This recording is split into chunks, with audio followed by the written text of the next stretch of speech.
like and subscribe. Pretty please. What's the most awkward thing that's happened at a sleepover?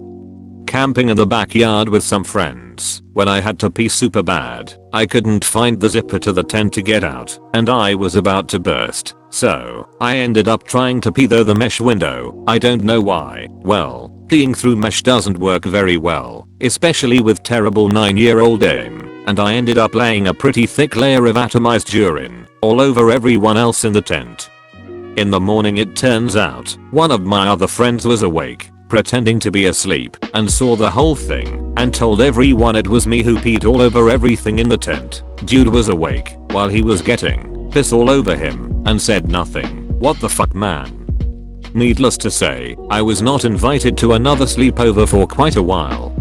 Probably about 14, this girl decided to have a big slumber party for her birthday. Well, she was stereotypically uncool, wore t-shirts with wolves on them, bragged about how far she could stick the arm of her glasses up her nose, and kind of always smelled like dogs. I was about one social rung above her. My friend and I were the only people that showed up at her big party. Her mom made us hot dogs, and dinner was silent. Her dad arrived and started screaming about how her two gigantic German shepherd hadn't gotten enough affection today. He ended up throwing a hot dog at the girl's mother. Later on I made a joke of the word gracious as gracias because I was 13. Her dad pulled me into the kitchen and screamed at me. I was shaken up and scared, so we all went to bed in the middle of the night.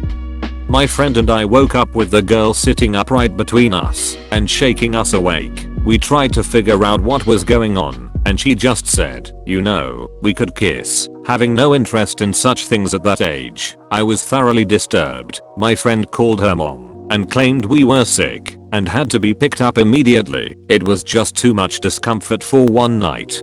When I was about 7 or 8, me and a few friends were sleeping in a tent in my best friend / neighbor's front yard. His dad was a bit of an alcoholic, quite similar to Randy Marsh actually. Anyways, his dad comes home from the bar, plastered, bursts into the tent, and wakes us all up, saying we should all go up to the elementary school across the street. We go with him, the whole time acting like spies, avoiding all the lights, all under his drunk ass directions. We get to the playground, and he decides he wants to challenge all of us to a foot race, so we all line up. He yells go, and we all take off. Surprisingly, he kept up with us almost all the way to the finish line before he busted his ass, fell flat on his face on concrete. He also landed awkwardly on his arm, breaking his wrist. Was awkward at the time, but looking back on it 20 years later, it's quite hilarious. I like this story because it's a drunk dad that isn't doing some family ruining fucked up shit, just having a good time breaking wrists etc. One time, I was over at a friend's house for his 11th birthday. It was myself, the birthday boy, and 3 other guys. We all slept in our sleeping bags in the basement. At around 5 AM, we all awake to find Jake yelling at the birthday boy Derek. The reason? Derek thought it was funny to take a piss on Jake's face while he was sleeping, and Jake freaked out. Jake walked out right after that, while the rest of us stayed up and called our parents around 7. I went home around 8, and in that time, Derek was still trying to play it off as funny. Derek lost 4 friends that night. Friend's mom walked downstairs to find 8 6th grade boys huddled around the TV, watching porn. We instantly pretended to be asleep, and nothing was ever said after that. I still think of it every time I see her. I'm imagining you all just falling over like those narcoleptic goats, with the porn still playing in the background. 13 or 14 years old all-night RPG session, pen and paper, with my buddies in my friend's basement. His awesome and very traditionally Chinese mom brings us course after course of food throughout the evening, as I vainly try to GM an adventure where my friends are more interested in creating in-game simulations of being drunk. GURPS had a skill for that, like everything else, than in actually playing the game. The night wears on, and we finally pass out with dawn quickly approaching. Shortly afterward I wake up with a start. My stomach didn't like the awesome Chinese food as much as the rest of me did. Jump up off the basement floor and bolt for the bathroom. Only I'm really tall and have a problem with passing out when I get up too quickly. blackout in the doorway and fall hard. Wake up a moment later with my friend standing over me. That's when it hits me. That looming feeling of dread when you realize that you had just shit your pants in front of a room full of your peers. Is this real or am I dreaming? These terror-filled thoughts are interrupted by a renewed gurgling in my stomach. Apparently it is all too real. I claw my way into the bathroom and slam the door shut on my startled friends. I pull my pants down and unleash a foul kind of hell in the toilet, even as shit continues to soak into my ill-fitting jeans. This happened in the 90s. But wait, there's more. Suddenly I need to vomit because this delicious food apparently cannot leave my body fast enough. I do the only rational thing that can be done and start puking into the garbage can as I continue to add to the mountain of poop underneath me. Apparently I had offended some vengeful deity that day because obviously the basket is wicker, so there I am, pooping everything that can be pooped. As I vomit into a garbage can that is, at best, straining it, the floor is covered in vomit, my pants are full of shit, and that's the day that my social anxiety started. Welcome to the next decade of your life, kid. I was in 4th grade and sleeping over at my best friend's house. I wet his bed and then clogged their toilet with a massive dump. I didn't know what to do, so I shut the lid and ran into their garage to hide. When I was like 11, my mom made friends with this chick at her work who had a daughter the same age as me. There was a few times where her mom and my mom would hang out and bring us along, so we were kind of friends. Anyways, the girl has a birthday party / sleepover and invites me. We didn't go to school together, so I didn't know any of the other girls she had over. There was 4 other girls.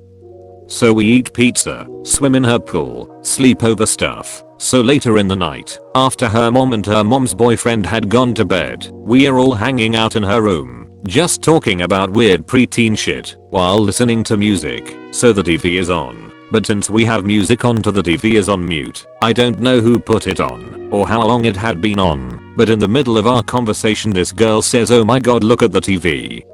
It was some softcore Cinemax porn, and the room just went silent. So this other girl asks if any of us had ever come. Most of us are like, I know. So then she asks if we know how. Again we are all like, no, not really. So this girl grabs a pillow and starts humping it while we all just sit there. Scene pool's temperature was playing in the background.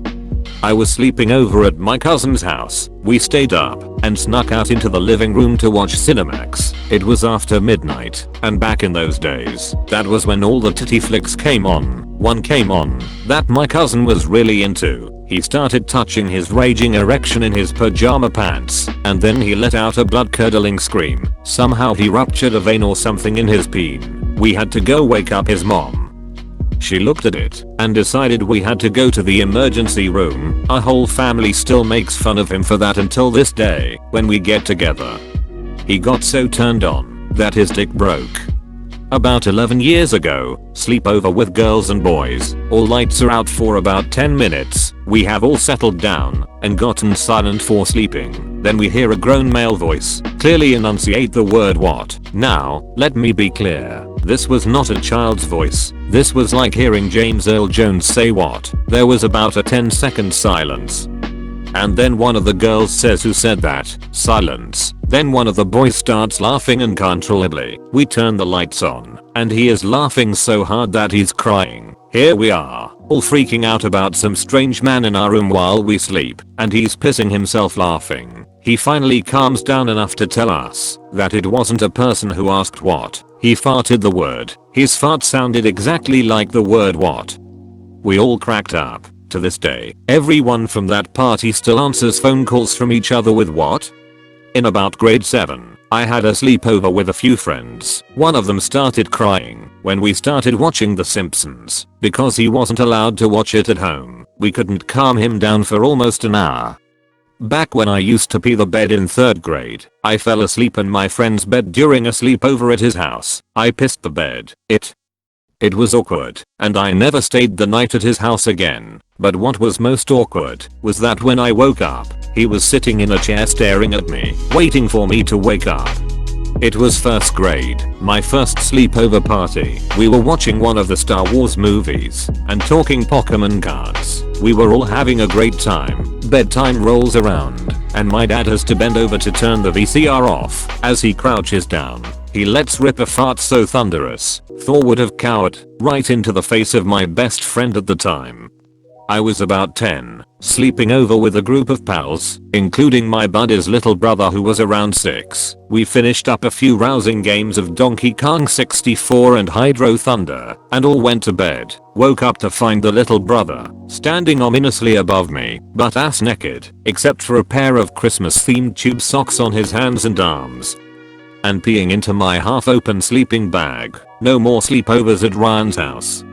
I once slept over at a friend's house. He was a bit older than me. This difference was where he had discovered masturbation, whereas I had not. Anyway, I heard his bed furiously rocking back and forth. I asked him what he was doing. He said he was doing push-ups. It was dark, so I took him for his word. So then I asked if I could do push-ups with him. Years later it all dawned on me. You had no reason to doubt. The man was getting swole in the middle of the night.